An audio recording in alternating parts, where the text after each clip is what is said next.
So this is what happens, Coach B.A. This undefeated football team just got out of Super Bowl. Okay? They also paid wide receivers. Very good wide receivers. And what we have learned in the NFL, which is why we were so impressed with what Sirianni was able to do last year, is if you got 2 stud wide receivers, in their entire legacy, their entire bag and career depends on how often either an offensive coordinator is deciding to get them the ball, or a quarterback is deciding to get them the ball, or an offensive line can protect for a quarterback to get them the ball. A lot of things depend on other people for how they're going to be remembered and how much money they're going to make. So I think the wide receiver in nature is naturally a little bit louder than everybody else. A little bit more demanding, we would say. The position as a whole kind of has that.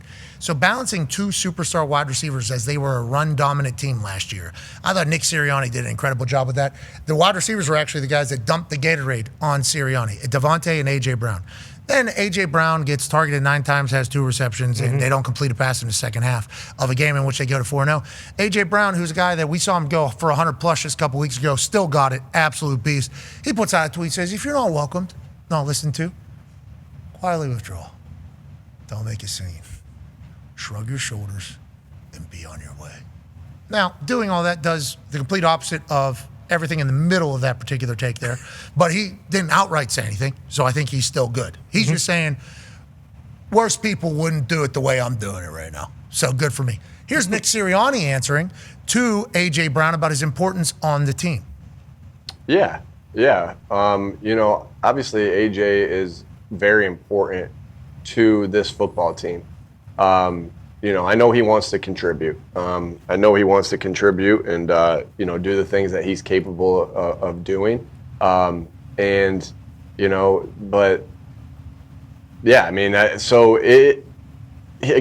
he wants to contribute into these wins. And he's had a couple games where he hasn't been able to, and for different reasons of why we haven't in these games. So, but I question nothing about, his desire to play great football, his desire of being a good teammate, his desire to be here.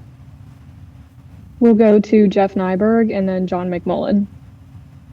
Nick, how do you go about addressing a situation like that with AJ? Is it something you talked to him about last night after it happens? Do you talk to him today? Have you talked to him, and what was that conversation like? Good question. Yeah, obviously, always talk to him. Somebody I talk to on a daily basis. I try to reach out to all our guys on a daily basis, and won't get into any private conversations that we have with any of the players about any topic. Right? That's sacred relationship between the head coach and players, and we'll always keep that private, but always in constant communication with all these guys. Okay, Coach B.A., wide receiver position and head coach relationship is obviously one of those ones that has been seen publicly. You're a part of one of them with AB, obviously, with how that whole thing goes. And from what I've heard, AB worked his ass off, showed up at everything, but obviously expected ball as well. A lot of other wide receivers, same situation. How do you think Coach Sirianni handles this, and what do you think A.J. Brown's end game is here? Do you think he wants the ball more? Do you think this is a way to try to get the ball more? Do you think he wants out? What do you think it is, and how would you handle it? I think he just wants to contribute to the winning. They've had so much success. I think Nick's handling it perfectly. It's a personal thing between he and the head coach, and he and the receiver coach, and the quarterback. And they've got so many weapons. There's just one ball, and one guy can't get it all the time. So if you're doubling him, Devontae might get it. So they might start doubling Devontae. He'll get it. I think there are ways to get cheap catches. All right. Do you feel like you got to do that sometimes with some yeah. people? Hey, yeah. We got to get him into game. I got to get him. He's got to have a ball in the first 5 plays because they're looking at the script. When am I getting the ball? Where's my play? First 15. Oh yeah. Yep. First thing, and I've had a few of them. It's like, okay, I'm good. I'm gonna get this screen. I'm gonna get this ball on this one. Okay, I'm happy. I'll play my ass off. All right. If you don't, say. I didn't even think about getting the first 15 either a couple days beforehand or the night before, and just being like, "Oh, I'm not even a part of this." The fuck is this? Yeah, and so you go into the game mad almost. Oh hell yeah! You're going into the game pissed, and then whenever it ends up happening, how the script kind of laid out to it, then there's even more. And AJ Brown's like, I don't want to be. He's kind of Trey Hendrickson this. He's kind of Trey. I don't want to be the guy that says this, but what the fuck is what he's basically tweeted there. And Sirianni having to juggle that's going to have to be a real thing for this team because they're very good without throwing the ball. I mean, they're 4-0 right now. Yeah. They're fresh off a Super Bowl champion. I mean, like there's no end in sight for this team. If they weren't winning, it'd be a big problem. Winning solves a lot of these issues. All right. If you're 1-3 and this shit's going on, it's a whole different story. Do you think one loss brings this conversation to the forefront yet again? No, they're still gonna be in first place, and I think this team's pretty tight. You could tell, and I think there's never been a great wide receiver that I've coached that didn't want the damn ball. All right, it's your job as a coach to get him the ball. So you're saying you think maybe the script will change a little bit. Let's go ahead and just put him at running back here. Yeah. We can wheel route this thing. And if he doesn't want it to be a rush, he wants it to be a reception, we'll have Jalen back up a foot and kind of just give him this ball. Do the run draw. Let's get A.J. Brown in this game. You think that happens and that's what he's doing this for sure? Oh, I know it happens. Go ahead. We've done it many times. Go ahead, Connor. Yeah, this is like the third straight year A.J. Brown's do this, so either say your piece or shut up, stop doing it. It's annoying, but for you, like when D-Bud and Pat talk about like, hey, BA would say, hey, there's a 5-star game. You know, we're going to need our 5-star players to show up. But then sometimes you say, like, hey, there's a 1-star game. Like, we need our 1-star guys to contribute. Other guys. The other guys. Yes. When it is like a 1-star game and you know that the other team is going to take out like a Mike Evans or they're just going to completely eliminate like a Gronk when you had him. Like, what do you say to those guys? Because it feels like the strategy for most of these teams was like, hey, we're going to make Jalen throw the ball, but he's still not getting the ball. So, like, what do you say as a coach to your 5-star players when you know it's going to be a 1 to 3-star game? Yeah, I mean, exactly that. You just put it out, hey, look, you're probably getting doubled the whole game. Your touches are going to be down. So-and-so is going to have to step up in the middle. You know, maybe a K. Otten or whoever your young tight end is. He gets 10 targets.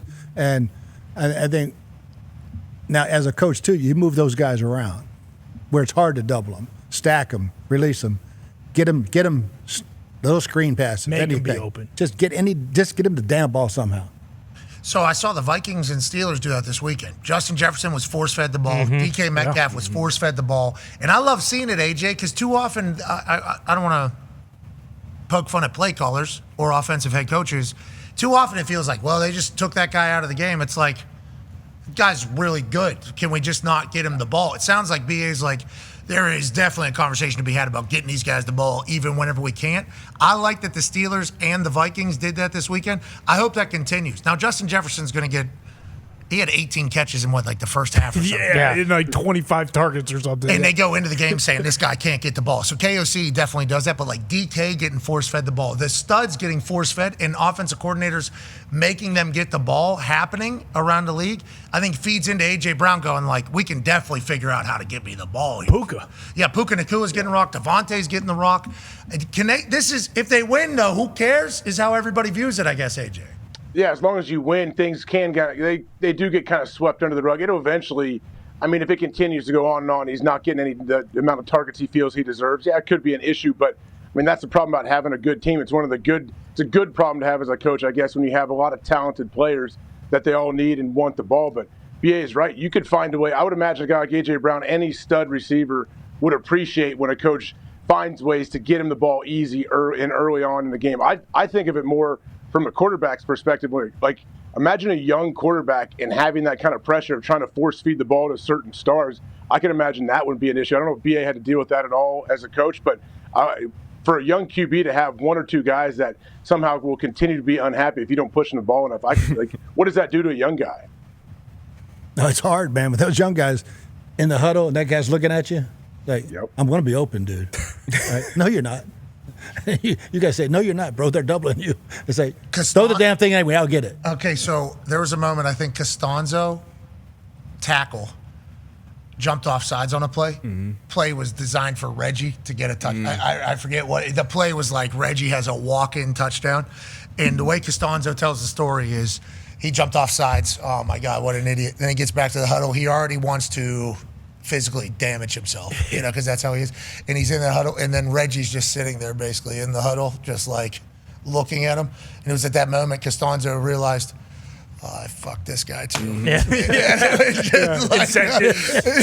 was like the way Costanzo tells the story is like one of the best stories I've ever heard. He's like, I already think I'm getting fired and I think my career's over and I'm heading back into the huddle. And then I realize, there's one particular guy that hopes all those things potentially are happening at this exact moment. It was the guy that was supposed to get a walk-in touchdown, and we're talking legacies and careers and everything. So there's so many things dependent upon for a wide receiver to get the ball. Yeah. I mean, that's real, though. And that's the other part of it. We always talk about how much of a business this is. Like, he signed a great deal a couple years ago. You're looking around the other guys who are in kind of his tax bracket. They're producing, they're getting numbers, they're getting targets, and I'm not. So winning, obviously, that covers up a bunch of it, and ultimately we want to be winners. But to everybody's point, you want to feel like you contribute. And we know the wide receiver one, the egos and the things like you need, like that, and that's what makes them great, is being a part of the game, being the guys that can change the math. And these defenses are keying in on 11-2. You come in every game, they're going to have their game records on the board. It's going to be 26 and it's going to be 11 in the pass game. So credit to them and the Tampa Bay Bucks. Morrison, he's a young dog as well. I think he's going to be a great cornerback in this league for a long time. McCullum, they got some good DBs back there and good defensive coaches who are going to take him out. So the offensive coaches got to do a little more to get 11 the ball too. Yeah, I hope so. I hope we get them in. I hope they continue to go. They have a chance to be real, AJ. This team has a chance to be very real. You talked about the defense, special teams. Dynasty. We're talking dynasty. And Sirianni is the leader of it. Yes. Like, this is a hilarious – this is the complete opposite of the Bill Belichick house. There you go. Like literally the complete opposite of it. It's like showcasing that you can win in a variety of fashions, but you still need the same shit at the end of the day, no matter how you implement it. And it's like Sirianni's going to have to jump. This is 2 years in a row where this is going to – it's a gift, but it's certainly a curse as well. He's been dealing with his whole career, though. Well, and that's what nobody talks about it. But, like, because same deal. You want to take his first press conference, and, like, he's a bit of a different dude, but, like, you have to have a very high emotional intelligence to be able to deal with this for this long. Like, he said it right there. He's like, I got to check in with AJ every single day. Like, there's a couple guys who he knows, like, he's not happy. I got to make sure I can at least massage this a little bit, because it's not just that. Like, look who they've beat so far. They've beat three of the best teams in the – like, they beat the Cowboys first week, but they beat the Chiefs and the Rams. Yep. Yeah, the Rams, and then the Bucks. It's beat like, the shit out of you, like, Bruce. Beat the hell out of you, Bruce. Holy and hell. I heard Sirianni was like, is this the house that Bruce Arians built? He was talking shit to Baker. It was awesome. Baker and Sirianni? Yeah. Oh, my God. He was chirping him, like, all game, like, going up and down the sideline. Like, that's Sirianni, though. Have you met Sirianni? Oh, yeah, very well. I like Nick a lot. He is. He's awesome. Himself. I mean, he's himself. They try to kill him. Mm-hmm. They tried to kill him. They were winning games last year, and it was like, this guy. The reason the Eagles aren't going to win. Yeah. When they lose, it's going to be his fault. But they've won 5 straight. Yeah. It doesn't matter. Who's the weakest link? But it was a lot of that for Sirianni. Now it's the offense coordinator. Yeah. Now the offense coordinator is the one that's like, needed. He was a genius this week, man. Look what he did with the tush push. Mm-hmm. I agree. First of all, Shovel pass. Sweep. The Philly Johns were real pissed they already used that play. Is that a thought for coaching? Like, why are they using this right now instead of, the divisional round? No, because they would have lost the damn game. They didn't score. well, that's Buccaneers Bruce right there. So that is how those 2 70-yard touchdowns kind of brought it back. What? Go ahead, AJ. It helps their tush push as well, because now you got to think about, they're not guaranteed to run the tush push. They can run outside as well. Anything you put on tape is good for the future. But on that note, if they would have just continued and then in the biggest moment, drop that shit out there, Sirianni would have been genius. Yeah. I'm a genius. You fall for the trap. Now, granted, that's Vita Vea over there too. Remember, Vita Vea and the Bucks did beat the tush push. Kind of the antidote. So them actually just being like, yeah, we're not doing that again. No way. Is Vita Vea still on the team? Yeah.